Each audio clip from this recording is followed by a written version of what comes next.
Student, তোমরা যারা ক্যালকাটা ইউনিভার্সিটির আন্ডারে বর্তমানে সেকেন্ড সেমিস্টারের ছাত্রছাত্রী আছো, তোমাদের জন্য আজকের ভিডিওটা খুবই গুরুত্বপূর্ণ।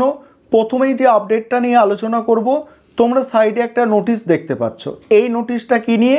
এই নোটিশটায় বলা হয়েছে যে প্রথম সেমিস্টারের বিকমের রেজাল্ট প্রকাশিত হবে 10 তারিখে, অর্থাৎ জুলাই মাসের 10 তারিখে বিকমের রেজাল্ট প্রকাশিত হতে চলেছে 4 বছরের অনার্স কোর্স এবং 3 বছরের এমডিসি কোর্সের।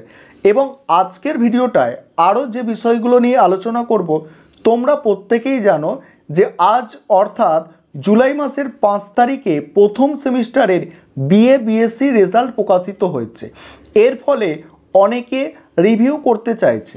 আজকের ভিডিওটায় এই রিভিউর প্রসেস নিয়ে আলোচনা করব, কিভাবে তোমরা রিভিউ করতে পারবে, কোথায় রিভিউ করতে হয়, কত টাকা লাগে রিভিউ করতে, এবং আইডিসি এবং সিভ্যাকের যে সাবজেক্টগুলো ছিল এগুলো কি রিভিউ করা যায়, কারণ এগুলো কলেজে পরীক্ষা হয়েছে, এটা তোমরা অনেকে জানতে চাইছো, এবং কাদের অতি অবশ্যই রিভিউ করা দরকার, এই সমস্ত বিষয় নিয়ে আজকের ভিডিওটায় আলোচনা করব। প্রথমেই বলে রাখি যে রিভিউ কোথায় কিভাবে করবে। দেখো, ক্যালকাটা ইউনিভার্সিটির পক্ষ থেকে তোমাদের জন্য রিভিউর একটা নোটিশ প্রকাশ করা হবে।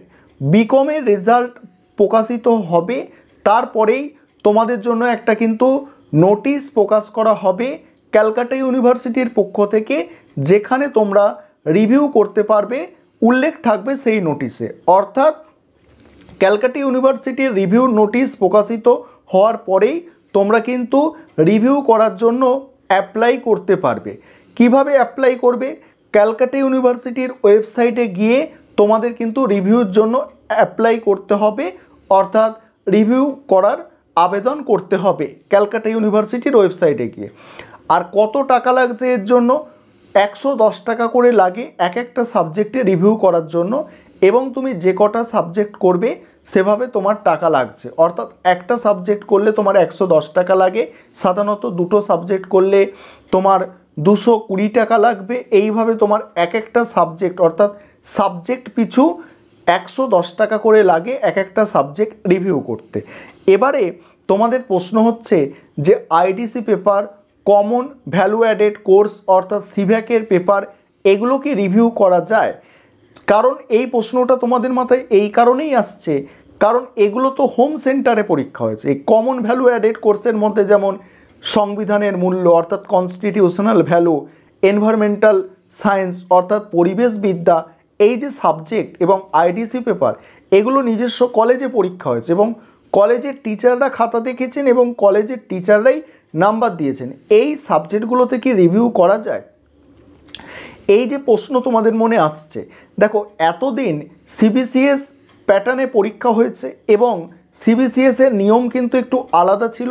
সেখানে সমস্ত পরীক্ষাগুলোই অন্য কলেজে হতো, অর্থাৎ অন্য সেন্টারে গিয়ে পরীক্ষা দিতে হতো। সেক্ষেত্রে হোম সেন্টারে পরীক্ষার ব্যবস্থা ছিল না।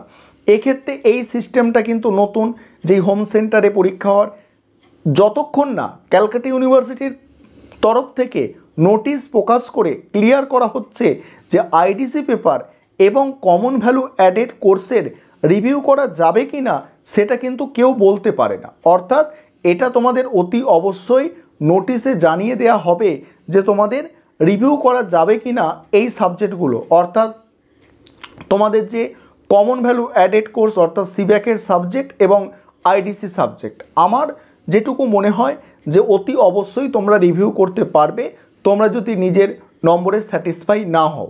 ঠিক আছে, আরেকটা বিষয় শেষ যেটা আলোচনা করব সেটা হচ্ছে কাদের রিভিউ করা দরকার। দেখো, তোমাদের যাদের মনে হচ্ছে যে আমরা নম্বর খুব কম পেয়েছি, আমাদের এত কম নম্বর পাওয়া উচিত নয়, অর্থাৎ 75 মার্কসের যেসব পরীক্ষাগুলো হয়েছে সেখানে তোমরা কেউ ভাবছো যে আমি অতি অবশ্যই 50-এর উপরে নম্বর পাবো, তার থেকে কম নম্বর পাবোই না যতই কম হোক। কিন্তু সেক্ষেত্রে তোমরা রেজাল্টে দেখছো যে তোমার নম্বরটা 25 বা 30-এর মধ্যে আছে। সেক্ষেত্রে তোমাদের বলবো, তোমরা যদি তোমার লেখা যে লিখে এসেছো, পরীক্ষায় যে লিখে এসেছো বা পরীক্ষা যেটা দিয়েছো, তাতে যদি তোমার কনফিডেন্ট থাকে, তোমরা অতি অবশ্যই রিভিউ করতে দাও, কারণ সেক্ষেত্রে তোমাদের নম্বর বাড়বে। এবং তোমাদের যাদের জোর দিয়ে আমি বলবো রিভিউ করতে, তোমাদের 5 নম্বরের থেকে যাদের 2-3 নম্বর কম আছে, 1 নম্বর 2 নম্বর বা 3 নম্বর কম আছে, তোমরা অতি অবশ্যই রিভিউ করতে দাও।